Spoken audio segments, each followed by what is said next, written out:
Welcome to the Postgame show presented by the Maroon Club, enhancing 23 Division I sports. Join the Maroon Club today, and our player of the game presented by Coca-Cola. Experience the Coke side of life. Here's Mike Joseph.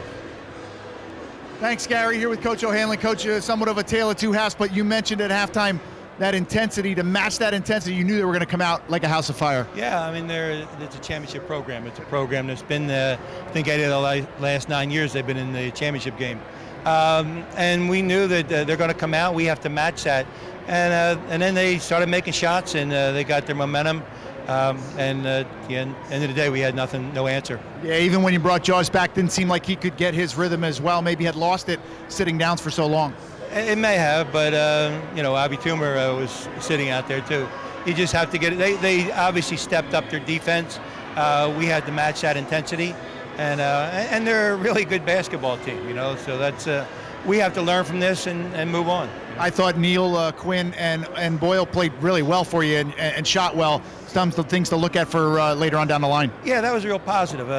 Leo can shoot the basketball. He got a chance to play against one of the best teams in our league, and I thought he fared pretty well. And hopefully we can build on this. Yeah, you'll be right back at it on Wednesday. Thanks for a couple minutes. All right, thank you. Appreciate it. Let's bring in EJ. EJ. Nice game day, 15-5. Obviously, Coach, I talked to Coach at halftime about match, and you knew they were going to come out like a house of fire, obviously getting some players back off of some fouls, and you had Jaws on the bench, but it was important to match that intensity. What do you say to the guys in the locker room? Man, I say we keep our heads up high. Lose with dignity, win with dignity. I thought we fought our butts off out there. That's a good team. But I think we are too. We'll see him again. And, just get out there, practice tomorrow. We're going to get things right. What was important in the first half when you built that 9-point lead? What was going well? I think defense. I think we were really getting stops and limiting them to one shot, which is big. We really locked in on defense. The shooters weren't making shots, getting good contests on them. And I think we kind of slowed that down a little bit in the second half. We really defensive intensity wasn't as high in the second half. Yeah, and they seemed to get rhythm in their three-point shots in the second half, and we seemed to be kind of forcing a couple things. Yeah, we were kind of forcing it. They picked their intensity up a little bit. We weren't moving the ball as well. Weren't really slipping on screens as much as we needed to. But those are things we'll fix in practice, and we'll get back at it. You guys are a good basketball team. Keep your heads up. We'll see you Wednesday. I appreciate it. I also want to give a shout-out to my little cousins, Paisley, Hendricks, and Sonic. Love you guys. There you go. Appreciate it. Very nice from EJ. They'll be back at it on Wednesday, guys. A tough second half, but you know what? Things to look forward to freshmen that played well today. Back to you. No question about it, Mike. Thank you for your reports. And, of course, it's time for the highlights. So here's John Leone before we wrap it up. Yeah, Gary, it was a tale of two halves. Lafayette playing very, very well in the first half. Boy, Khalil Spear with a great first half spurt. He really kind of picked up the slack with the absence of their senior guards. There's our Coca-Cola player of the game, E.J. Stevens. Really was explosive. I love his mid-game. He is so athletic, so smooth into the basket at 6'3". He is a tough guy to defend.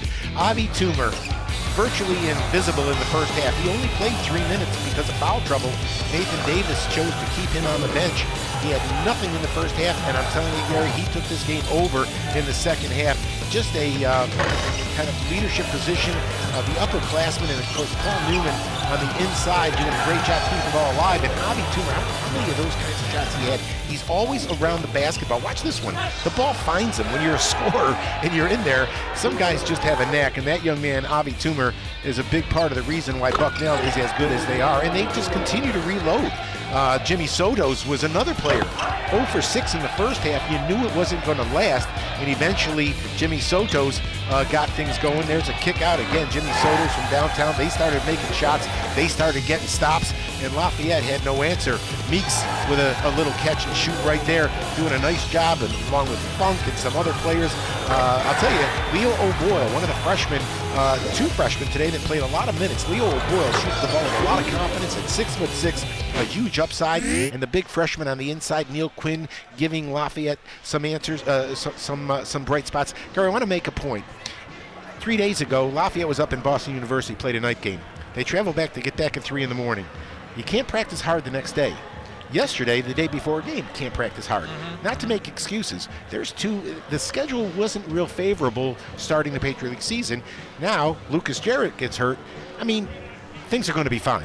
And the numbers really spell out why Lafayette lost this ball game. They shot in the first half 46%, the second half just 33%, 13% from beyond the arc. And just the opposite for Bucknell, 33% first half, but they put together a 56% shooting in the second half. 5 guys in double figures for Bucknell, 4 guys in double figures for Lafayette, led by E.J. Stevens with 15. So the Leopards 0-2 in the Patriot League. Will try to turn that around against Holy Cross on Wednesday night at 7 o'clock. You are asked to join us. You are invited officially. Bucknell goes to 2-0 in the Patriot League. Final score, Bucknell 78, Lafayette 66. For John, for Mike, for Rick Kehoe, the RCN television team, thanks for watching. Goodbye, everybody.